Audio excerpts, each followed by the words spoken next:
मेरे रिलेटिव कुछ दिन तक बिल्कुल ठीक थे। अचानक से ऐसा कैसे हो सकता है?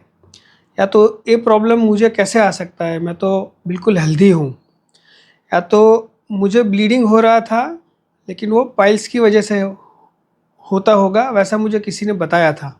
मेरे रिलेटिव को कोई दर्द नहीं था, कोई पेन नहीं था। अचानक से रिपोर्ट किया तो डॉक्टर ने बताया कि कैंसर है। ऐसे स्टेटमेंट्स, ऐसे सेंटेंसेस हम अपने कंसल्टिंग रूम में फ्रीक्वेंटली सुनते हैं।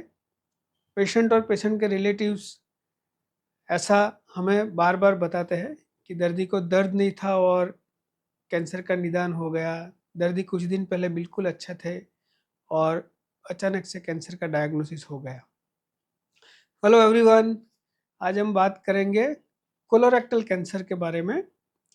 कोलोरेक्टल कैंसर मतलब बड़ी आंत के कैंसर। ये बहुत ही इम्पोर्टेंट सब्जेक्ट है पब्लिक अवेयरनेस के लिए और डिस्कस करने के लिए, क्योंकि कोलोरेक्टल कैंसर वर्ल्ड का थर्ड मोस्ट कॉमन कैंसर है और second most common cause for cancer related death है। तो इसलिए कोलोरेक्टल कैंसर बहुत ही इम्पोर्टेंट है। ओवरऑल इंसिडेंस कोलोरेक्टल कैंसर का 15 पर 1 लाख पॉपुलेशन है, विच मीन्स हर साल में 1 लाख पॉपुलेशन में 15 new cases of colorectal cancer होते हैं। विच मीन्स कि अगर एक सिटी की पॉपुलेशन 20 लाख है तो ऑन एन एवरेज हर साल 300 नए कोलोरेक्टल कैंसर्स होते हैं। कोलोरेक्टल कैंसर्स के सिम्टम्स क्या है? तो लोग ऐसा मानते हैं कि कैंसर है तो दर्द होना चाहिए। वो बहुत ही बड़ा मिथ है।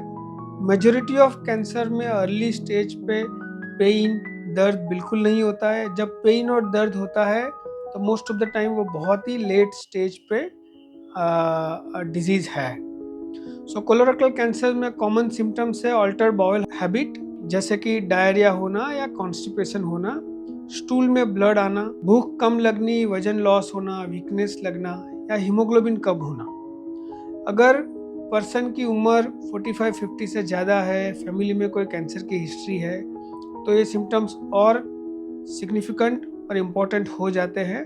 ऐसे सिम्टम्स आने पे कोलोरेक्टल कैंसर होने का डाउट हो सकता है। अगर ऐसे कोई भी सिम्टम्स आते हैं तो इमीडिएटली डॉक्टर को कंसल्ट करना है।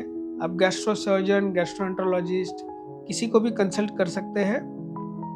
अब जब डॉक्टर को कंसल्ट करते हैं तो वो आपकी तकलीफ सुनेंगे, आपको एग्जामिन करेंगे और तकलीफ और एग्जामिनेशन के बाद में वो एक कंक्लूजन पे पहुंचेंगे कि आप में कोलोरेक्टल कैंसर का रिस्क है कि नहीं।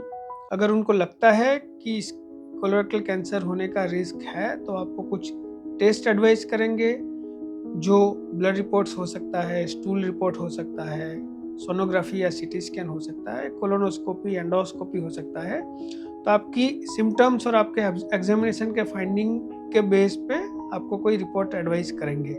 रिपोर्ट्स के बाद या तो डायग्नोसिस कंफर्म होता है कि कोलोरेक्टल कैंसर है या नहीं है। अगर कोलोरेक्टल कैंसर होता है तो बेस्ड ऑन द कैंसर का स्टेज फर्दर ट्रीटमेंट डिसाइड होती है। ट्रीटमेंट कोलोरेक्टल कैंसर में मल्टीपल ऑप्शंस है, जिसका कोई कॉम्बिनेशंस ट्रीटमेंट के लिए यूज होता है, जिसमें सर्जरी हो सकती है, मेडिकल ट्रीटमेंट हो सकती है, कीमोथेरेपी हो सकती है, इम्यूनोथेरेपी हो सकती है, रेडिएशन हो सकता है। ये ट्रीटमेंट बीमारी के स्टेज और लोकेशन पे डिपेंड करती है। सर्जरी के बारे में अगर हम डिस्कस करें तो आजकल कोलोरेक्टल कैंसर की सर्जरी लेप्रोस्कोपी से होती है, की होल सर्जरी होती है, जिसमें कोई बहुत बड़ा चीरा नहीं आता है। ऑपरेशन बहुत ही सेफ है और ऑपरेशन का आउटकम और रिजल्ट भी बहुत अच्छे हैं। आजकल लोग रोबोटिक सर्जरी के बारे में भी बात करते हैं। Robotic surgery is also laparoscopic surgery, basically robotic assisted laparoscopic surgery होती है, तो वो भी लेप्रोस्कोपिक सर्जरी ही है। दोनों प्रैक्टिकली एक दूसरे जैसे ही है। सर्जरी के और ट्रीटमेंट के रिजल्ट्स कोलोरेक्टल कैंसर में बहुत अच्छे हैं।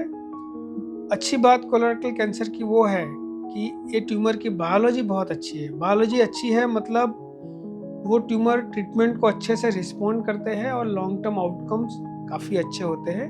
हमारे काफ़ी सारे पेशेंट्स हैं कि जो 5, 10, 15 साल पहले हमने सर्जरी किया हो और आज भी फॉलोअप में आ रहे हो और अच्छे से वो नॉर्मल लाइफ जी रहे हैं बिना कोई प्रॉब्लम के।